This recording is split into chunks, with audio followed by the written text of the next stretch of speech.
Россиядан мухлисо интизорам.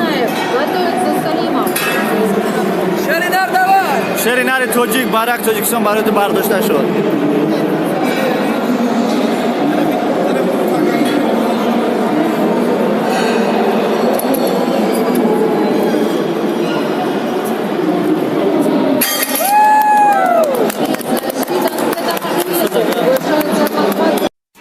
баромад мекунад.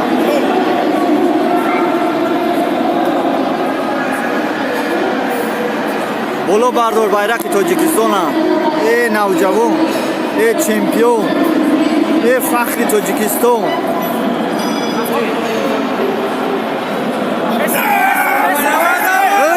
дастгирии ҳамаи шумо нисбати чемпион. Саломат бош. Живущий в Екатеринбурге таджикский видеоблогер. Вес готов, 162,5 килограмма. Приглашается Коротков Евгений. боварӣ дорӣ ки рекорди нава мемонад.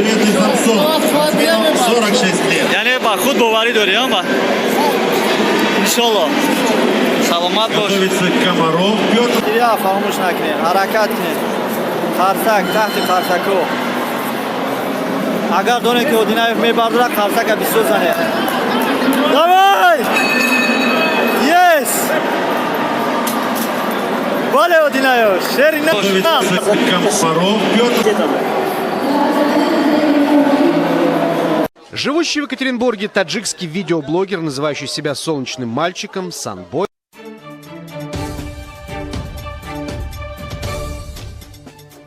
События итоги дня на областном телевидении 311-29-47, и мы продолжаем.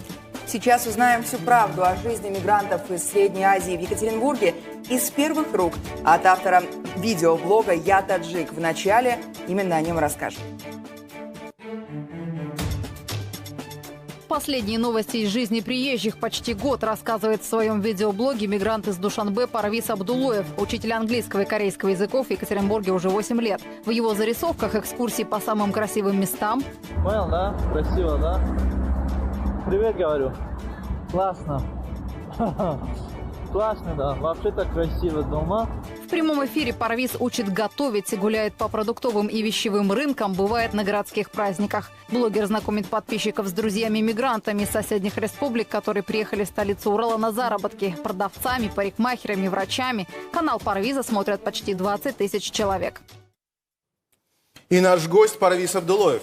Парвиз приехал в Екатеринбург из Душанбе, где работал учителем английского и корейского языков. Автор YouTube-каналов «Я таджик» и «Санбой ТВ», на которых рассказывает о жизни таджикских, узбекских и киргизских трудовых мигрантов в Екатеринбурге. Здравствуйте, Парвиз. Здравствуйте. Здравствуйте, Парвиз, спасибо, что пришли, и приглашайте вашего товарища Абдусидик Хасанов. Представьте нам его. Абдусидик, самый близкий мой друг в Екатеринбурге. Мы здесь познакомились.